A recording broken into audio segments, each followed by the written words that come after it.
Time Warner Cable is pleased to be an underwriting sponsor for Carolina Week. Coming up on the Wednesday edition of Carolina Week, a campaign violation has slowed down the process of filling student Congress seats. When you give a panhandler on Franklin Street $1, are you doing more harm than good? We'll find out. In sports, John Bunting is out as head coach of the football team. We'll have his emotional goodbye. Laura Pagano is here with your Carolina Week 4-day forecast. All that and a creative way to use cactus. Carolina Week starts right now. From the School of Journalism and Mass Communication at the University of North Carolina at Chapel Hill, this is Carolina Week.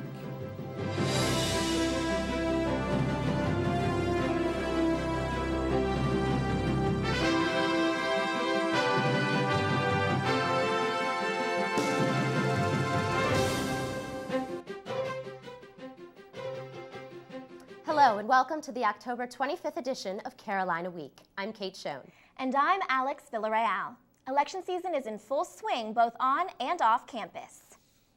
The Student Board of Elections wants to make your vote count and is doing even more this year to make that happen. The board posted banners outside of dorms and displayed election information in Franklin Street stores. More than 2,000 students logged on to Student Central to vote in last week's Student Congress elections. Officials say it's the largest voter turnout ever in a special election. Board Chairman Jim Brewer says the group deserves credit for the record turnout. It's very exciting to know that all the publicity that we put in and hard work definitely showed the results. On Tuesday, there will be 2 runoffs and a revote for off-campus District 6. The board voided the off-campus vote after it found one candidate used incentives to garner votes. Sophomore Jessica Thompson passed out dum-dums and bubblegum while campaigning. She was fined $3.18. Some of you will walk a little more carefully after getting a lesson on the rules of the road. On Wednesday, police officers handed out pedestrian safety guidelines at some of the busiest crosswalks on campus. This Yield to Heels campaign wants to increase safety among pedestrians and drivers and make them more considerate. Safety officials say drivers and walkers should use more caution after daylight saving time ends this weekend. They really need to be more aware of the darkness, that it's harder to see pedestrians. When you're walking, you need to make yourself more visible to motorists. And then when you're driving, you need to slow down as well. If you don't use crosswalks, or if you cross when you're not supposed to, it could cost you. Officers have issued 29 citations to pedestrians so far this year. As elections near, many students have a chance to get involved and ask questions about hot political issues. On Monday night, Democrats and Republicans gathered in Murphy Hall. There, Congressman David Price and his opponent Steve Akoff shared their views. The politicians discussed topics such as immigration, education, stem cell research, and free trade agreements. But things didn't stop there. Predictably, opinions split along party lines. We at the Price campaign feel that he will continue the progressive tradition of our great nation and university alike. But you never hear them say, well, this is our plan. This is how we're going to do it. This is how we think it ought to be done. We'll all have a chance to influence how it's done by voting November 4th. The questions continued at a lecture given by Richard Haass. He's a former advisor to Colin Powell and the Bush administration. Haass briefed the audience about complex issues such as industrialization and trade. He said those two things have more influence on foreign policy than any other factor. A stream of questions kept Haass occupied for an hour after the speech. Haass says he wasn't surprised by the enthusiasm of the audience's response. It's going to affect them. It's going to change their lives fundamentally. So it seems to me the incentive is there. Across campus, Newsweek senior editor Jonathan Alter gave a different kind of speech. He called on his audience to look to the past. Alter spoke to faculty and students about American politics, but he shifted the focus from current problems to the triumphs of former President Franklin Roosevelt, especially in dealing with the press. Alter said FDR's fireside chats and regular press conferences increased the public's confidence. He says public interaction forces politicians to scrutinize their policy. and you identify problems earlier and work to fix them so that you're not embarrassed in front of the press. Alter's latest book, called The Defining Moment, tells the story of FDR's first 100 days in office. You see them on the streets, but how much do you really know about Chapel Hill panhandlers? I took a closer look at the men behind the money boxes. Donald Brothers doesn't come to Franklin Street for fun. He comes here to hustle for money. Brothers has panhandled on Chapel Hill streets for the past 8 years. Trying to get some change. Can you help me out? I got to do something in order to survive. I had to stop stealing and robbing folks and stuff. Brothers says he's been in and out of jail for the past 3 decades. He doesn't think fondly of the police. They suck. I hate them. Every police here in Chapel Hill knows me. Maybe that's because they've arrested him 50 times in the past 5 years. Take a look at his record. 3 arrests for assault, including an incident in July 2001, assault on a handicapped person. 3 arrests for breaking and entering, 9 for possession of drug paraphernalia, and in February of this year, an arrest for cocaine possession. He's even been convicted of identity theft, which is a felony. Brothers isn't alone. Many panhandlers, now permanent fixtures on downtown sidewalks, are former convicts with lengthy arrest records. Chapel Hill police officer Tom Mitchell says most of them aren't using your money for food. I've got certain ones downtown that if I don't see them on the street, I can go down to the West End where they're selling crack out on the street, and that's where they are. Panhandlers do make money here in Chapel Hill. They've said anywhere from $20 to $200 a day, and they'll stay as long as people keep giving. I decided to come to Franklin Street to see if people really know who's watching them as they withdraw from the ATM. Some students worry about their safety. We have one of the records right here. This is for one of the guys across from Franklin, across the street right there. 50 arrests in the past 5 years. Now, how does that make you feel about your safety? Not so safe. It's actually kind of scary because my friends and I walk around here at night and they're all over the place. I try to give people the benefit of the doubt, but when they have a record like that, you start to wonder, am I really safe? Others say seeing the records won't stop them from giving. I guess there are bad apples out there, but that's just the life that they have right now. The Chapel Hill Downtown Partnership has begun an educational campaign to teach the community a better way to give. We encourage you to give to the services and the agencies that can actually provide help for individuals that are on the streets, rather than giving a panhandler $1 for a hamburger. There's food available. That's not why they're panhandling. Brothers says he panhandles because he can't get a real job. He says no one will hire him because of his criminal record. But local citizens have been helping him out for years. Chapel Hill, it's got good people here.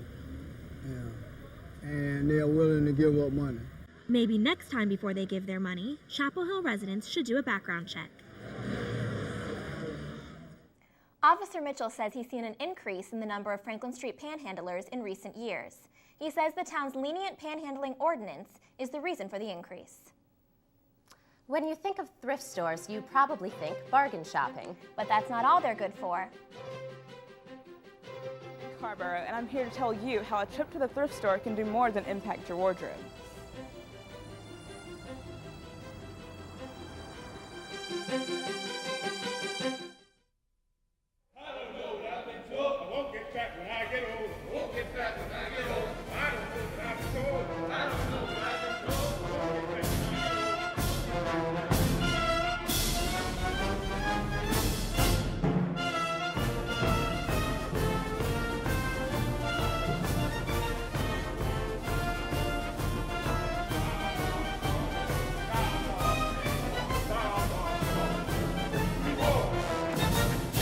Moving.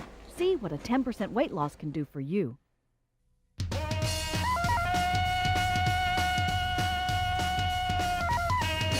Tarzán, rey de la selva, dueño de Cheetah, padre de Boy. Sabe que un buen papá sale con su hijo a pasear, a nadar o simplemente le tiende una mano. Solo es cuestión de dedicar un poco de tiempo, porque ser papá no es cosa de ser macho. Ser papá es cosa de hombres. Wouldn't it it be nice to give back to the community every time you go shopping? Now you can. Carolina Week's Angela Watson reports from Franklin Street to tell us how. Angela? Kate, thrift stores offer unique selections at a cheap price. Club Nova here in Carrboro offers one more thing. It gives customers the satisfaction of helping those in need. This is Club Nova. It helps provide affordable housing for low-income adults with mental illnesses. Your money helped build the Club Nova apartments that house nearly 25 club members. Club Nova member and resident Kurt O'Brien says he's happy to have a place to call home. I feel great satisfaction. I feel, gratitude for being out here, for having this place. O'Brien gave me a tour of the clubhouse and apartments. The smell of sausage and biscuits filled the air as we walked through the clubhouse.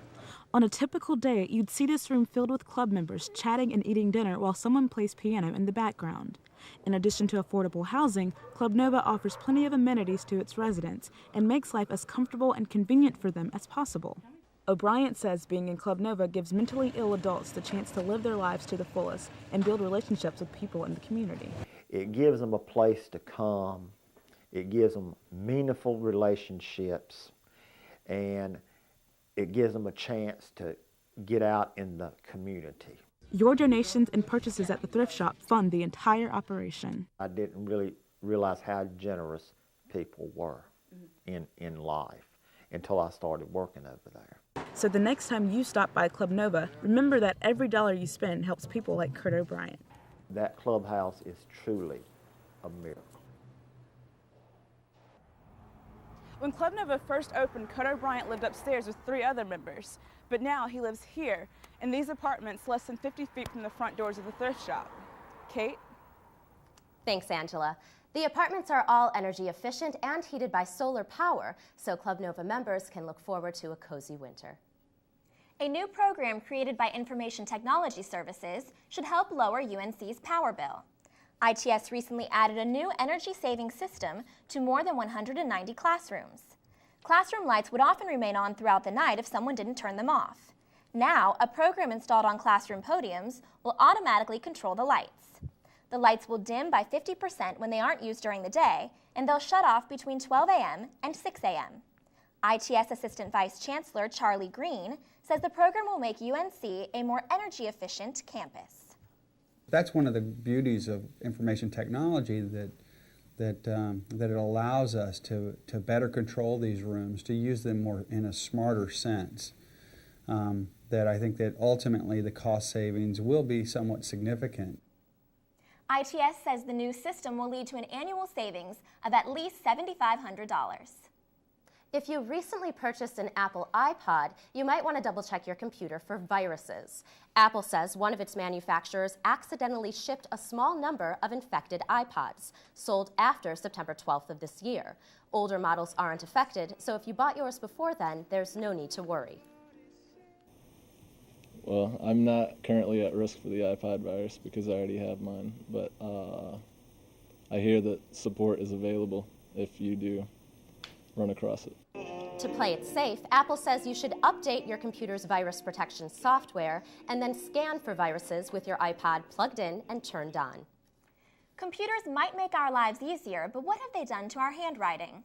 During the 1940s, teachers spent more than 2 hours a week teaching cursive. Now, most spend less than 10 minutes a day on the subject. Only 15% of the 1.5 million students who took the SAT in 2006 wrote their essays in cursive. People now learn to use computers at younger ages than ever before. Many prefer typing by the time they get to college. UNC student Stephen Rogers relies mostly on computers for class assignments. Definitely when I was younger, I was more focused on handwriting, but as I got older, I would type papers and stuff like that, and becoming a lot more dependent on, especially for papers, to use computers. Developers of the most popular handwriting curriculums still say students should practice their penmanship for at least 15 minutes a day. Yoga is a great way to stay in shape and calm your mind. Put that yoga class in an art gallery and the experience can be even more rewarding. The Ackland Art Museum hosted a yoga class Tuesday afternoon. People of all ages took a break from the day to stretch out. Yoga mats and pillows covered the floor in the Asian Art Gallery. These exotic sculptures watched over the participants as they meditated. During the 50-minute session, the students breathed deeply to connect their bodies to their minds. Professor Joanne Marshall taught the class, and she says art enhances the benefits of yoga. Usually when we practice yoga, it's in a yoga studio or perhaps even in a gym or fitness center. And we just don't have these inspirational objects around us, whether they're paintings or sculptures. Starting next semester, Ackland will host yoga classes twice a month. For more information, check out our website at carolinaweek.org. We now welcome weathercaster Laura Pagano. Hi, Laura. Hi, how are you? Well, it's finally cooled off, and my question is it going to stay this way? Are we looking at winter?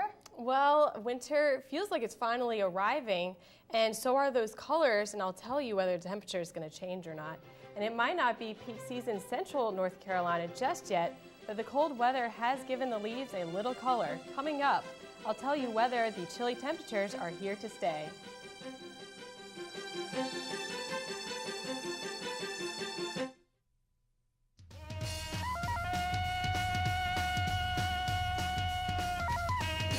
Tarzan, Lord of the Jungle, King of the Apes, father of boy. He knows what it takes to be a dad. You go for a ride, you take a swim, you hang out. All it takes is time. Hey, it doesn't take a hero, but it takes a man to be a dad.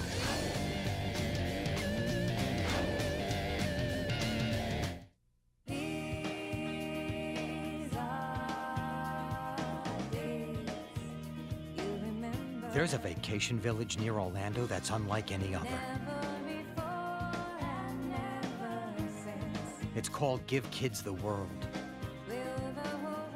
It brings a week of joy to children with life-threatening illnesses, and it's absolutely free for their families. Call Give Kids the World or log on, and please, help give them a time to remember.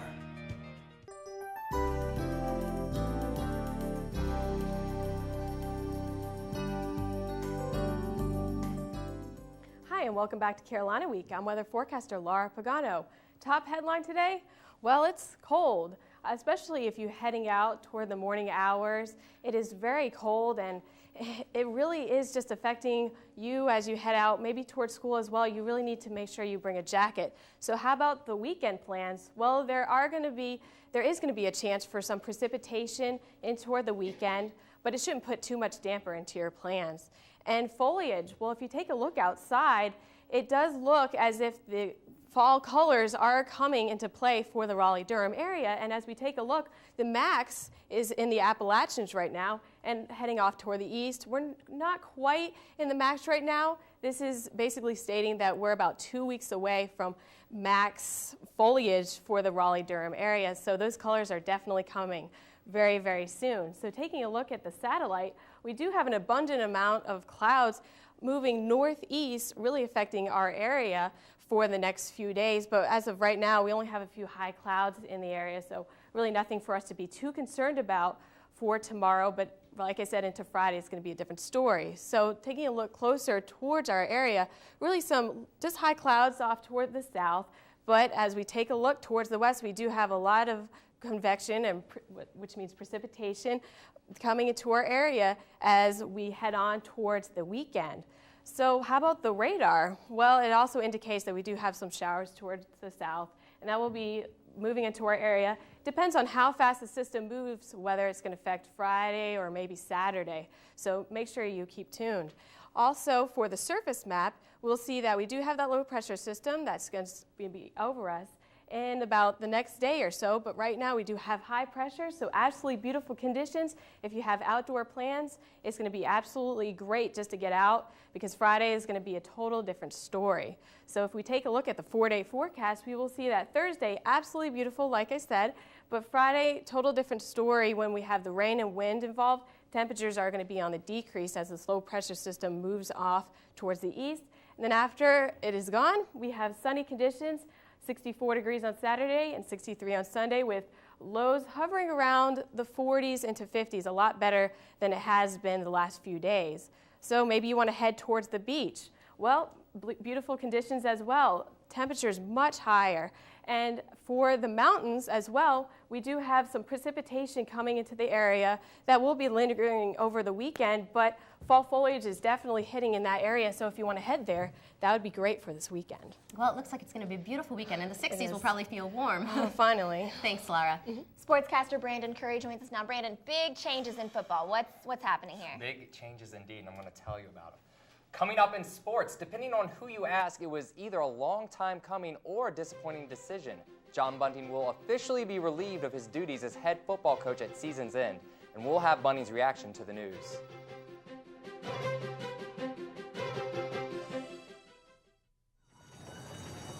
What's wrong, Mrs. Jenkins? Come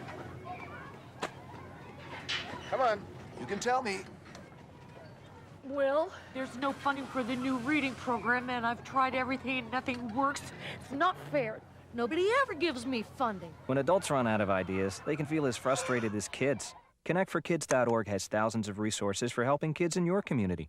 Mrs. Jenkins, holding your breath is not going to get you any more funding. ConnectForKids.org, guidance for grown-ups.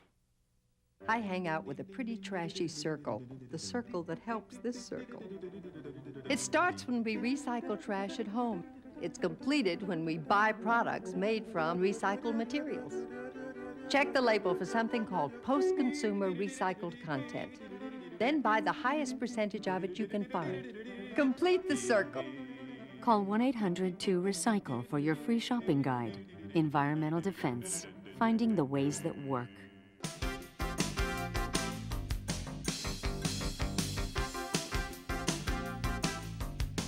Welcome to Carolina Week Sports. I'm Brandon Curry. Carolina went into Thursday night's game against Virginia seeking its first win in Charlottesville since 1981. To the first quarter, Cameron Sexton finds Ronnie McGill for a nice gain on this pass, but as McGill moves the ball up the field, disaster strikes in the form of a fumble, and Virginia would recover. This field goal would make it 9-0 at the half. In the third quarter, this backward pass from QB Joe Daly was ruled a fumble, and Virginia converted the Carolina turnover into a touchdown. Later in the fourth, yet another turnover by Joe Daly led to this Jason Snailing's touchdown run, capping this game at 23-0 and extending the Who's home winning streak against Carolina to 13 games. The loss would be the last straw, leading to John Bunting's dismissal as head coach. 25-42. For Athletics Director Dick Bedore, those numbers don't add up. Reporter Deshaun Brown has the details of football coach John Bunting's firing. It seemed inevitable. And now, it's a reality. Joked with Dickie when I walked up here. He said I forgot my tie, and I said, I only wear ties to funerals, and this is certainly not a funeral. But it is the end of John Bunting's head coaching career at Carolina. Athletic Director Dick Bedore met with the football coach Sunday to relieve him of his duties, effective at the end of the season. Of course, I disagree with the decision, but I can accept it. We're going on. Not everything do John and I agree on, and we're a bit or a lot in a numbers game, wins and losses and productivity and assessment of where things are headed, and just suffice it to say, I felt like we needed a new direction. With a 1-6 start to the 2006 football season, it was believed that John Bunting's days as head coach were numbered. Now, it's certain. 5 games. We were already being bombarded with those questions, that it could only create a more severe, difficult situation for the players and the staff to operate in. We will go on. I'm not sure how much football I'll coach from here on out, if any. Is this the place I wanted to be? And we are that close, that close. In Chapel Hill, I'm Deshaun Brown, Carolina Week Sports. One thing that no Tar Heel fan can question is John Bunting's love for our university. Bunting came to his dream job from the St. Louis Rams, where he was a head defensive coach and won a Super Bowl in 2000. UNC's prodigal sons returned home to the Dean Dome for a recent exhibition game. Raymond Felton and Sean May faced Antoine Jamison and Brendan Haywood for a preseason Bobcats and Wizards matchup. May and Felton combined for 24 points, but it wasn't enough. Wizards whipped the Bobcats 100-84. If you missed the game, you'll have another chance. The Bobcats will be back this Friday. Fall break ended, and while I didn't make it out of bed, the Tar Heel athletes didn't rest. Here's a recap. The women's soccer team won its 17th game in a row to clinch the ACC regular season title, beating rival NC State 4-1. But the men's team is reeling after falling to number 2 Duke 1-0 on an own goal. The Heels are winless in their past 5 games. The volleyball team had a successful weekend, sweeping both Maryland and Boston College. Finally, the field hockey team fell in its upset attempt at number 1 Maryland, losing 1-0 and falling to 1-4 in ACC play. More news in football. The News and Observer is reporting that Barrington Edwards, the backup tailback, has just been suspended for breaking an unspecified team rule. Won't be playing this weekend against Wake Forest. Okay, well, thank you very much, Brandon. You know, not too many people go to the desert for their building materials. But this man does. We'll show you what he constructs with cactus coming up.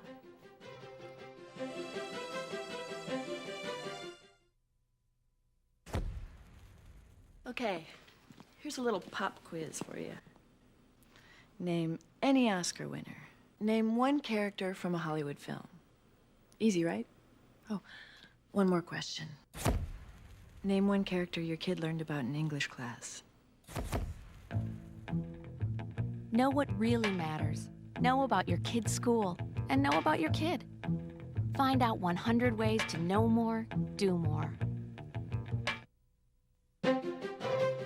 If you have a story idea, contact Carolina Week at 843-8292. You can also visit us online at carolinaweek.org. If you have questions about this program, write Carolina Week at Campus Box 3365, UNCCH, Chapel Hill, North Carolina, 27599.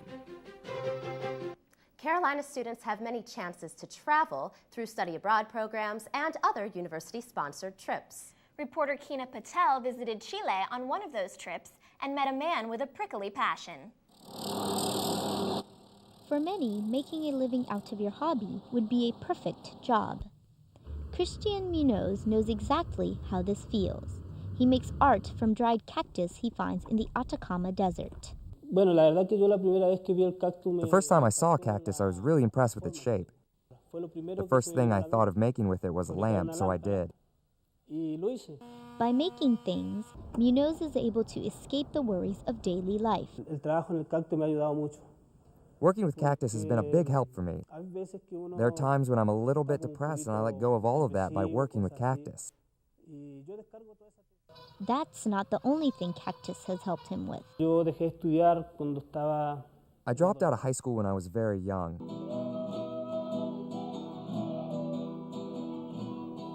I didn't have many friends, and I had some emotional stress from my parents' separation that drove me into alcohol and drugs. Now, at age 29, he makes a living and pays for school by building furniture and making products out of cactus. When he runs low on cactus, he goes into the desert to gather more. He enjoys going with his family because the experience is more memorable. Everything Munoz does with the cactus holds special significance for him. The truth is that I think of Jesus carrying the wooden cross in the moment that I'm carrying the cactus.